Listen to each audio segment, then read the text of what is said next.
Звание капитана Павел Базанов ждал много лет. Но это не единственная его награда за годы службы в войсках артиллерии. В 2001 году я поступил в Ачинский кадетский корпус и с 5 класса уже одел, так сказать, мундир и почувствовал на себе, что такое быть защитником нашей Родины. Сегодня мы отмечаем, празднуем великий праздник, наш профессиональный День ракетных войск и артиллерии.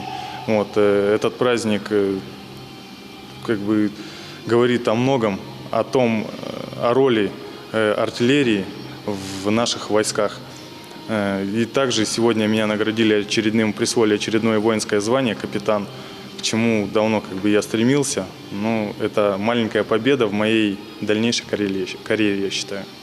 291-я войсковая часть отметила День ракетных войск артиллерии. Впервые праздник День артиллерии был установлен указом Президиума Верховного Совета СССР. Одной из героических страниц Великой Отечественной войны является переход Красной Армии в контрнаступление под Сталинградом в 1942 году. Тысячи артиллерийских орудий ознаменовали начало коренного перелома в этой кровопролитной войне.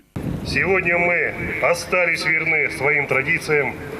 Наши военнослужащие бригады с честью выполняют воинский долг, совершенствуют боевую выучку и воинское мастерство, успешно осваивают новое вооружение и военную технику, решает ответственные задачи на благо Отечества.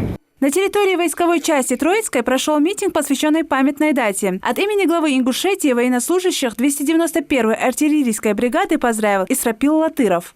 Ракетные войска и артиллерия олицетворяют собой славу и мощь российского государства.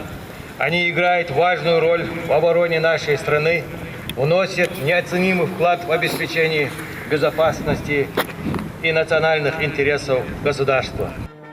За время своего существования артиллерия превратилась в мощный, организованный и технически оснащенный род войск. Военнослужащие части являются достойным продолжением боевых традиций отцов и дедов. Сегодня артиллеристы показывают высокое ратное мастерство, умело овладевают боевой техникой в любых условиях.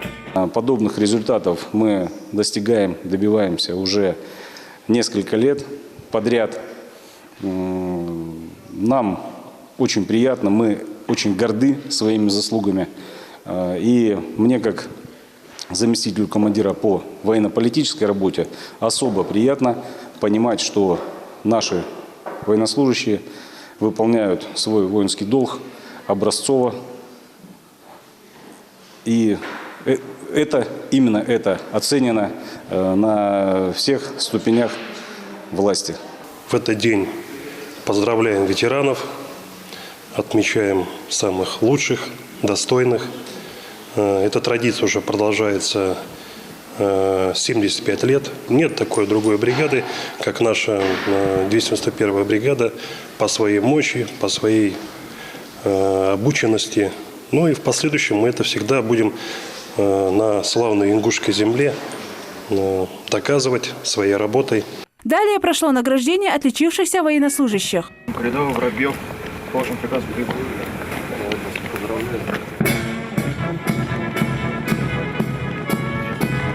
Также на территории части проходят осенние и весенние дни призывника. На примере демонстрируя ученикам в выпускных классах, с чем им придется столкнуться.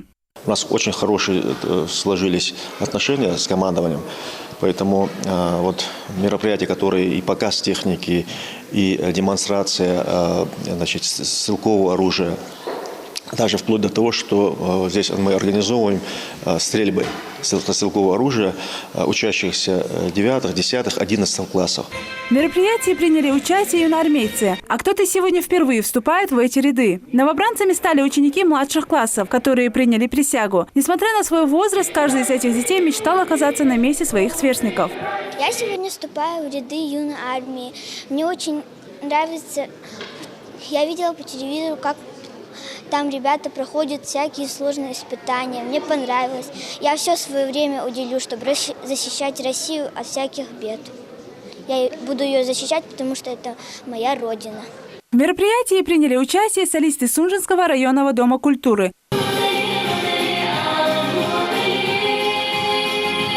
Зухра Дугиева, Хамзат Хулухоев, Новости 24.